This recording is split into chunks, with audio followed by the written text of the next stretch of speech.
So, big news about Cordy Glenn yesterday with some drama surrounding his return with concussions. I'll talk about this on the next episode of New Stripe City.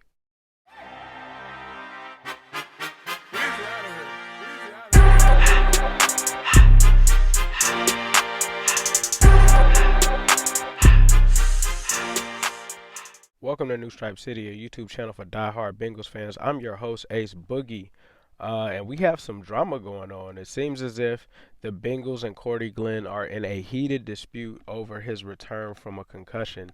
It seems that the Bengals at some point fined him $200,000 for conduct detrimental to the team.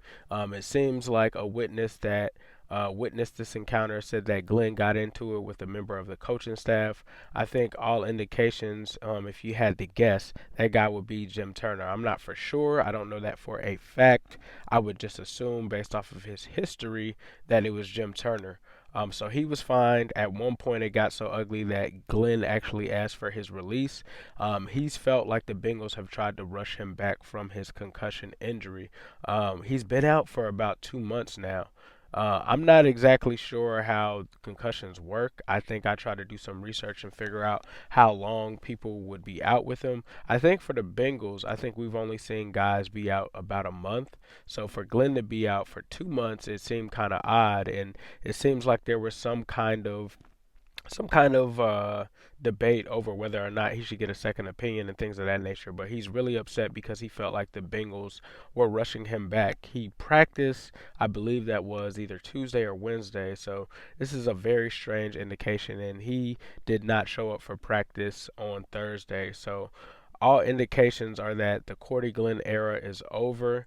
To be honest with you, I don't want to speak on, the man's health or anything like that, but he does have a reputation coming from Buffalo as a guy who was always hurt, and it makes you wonder if those injuries were really that serious. Not trying to discount them, but it just seemed like that was the main reason for the Buffalo Bills trading him.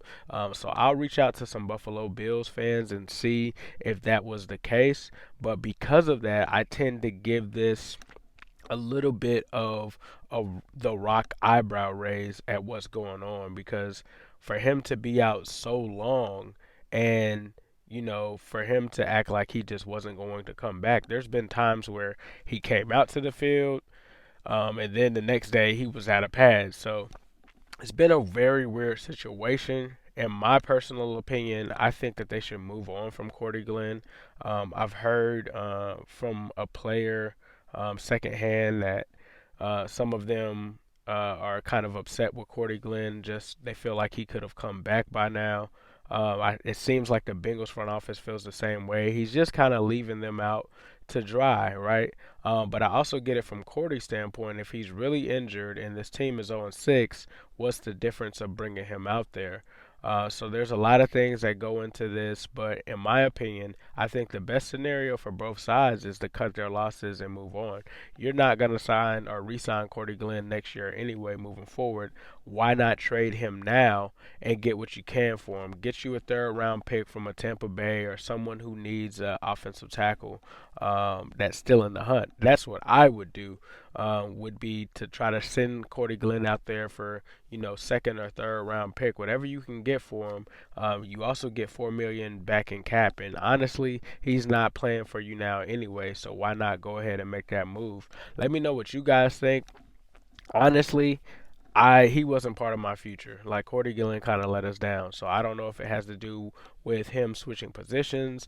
I think it's mostly, to be honest with you, I think it's a Jim Turner thing. And that was the mistake and the baggage that came with bringing in a guy like Jim Turner. So let me know what you guys think in the comments. And as usual, I'll leave you with a who day all day, every day, and especially on Sunday.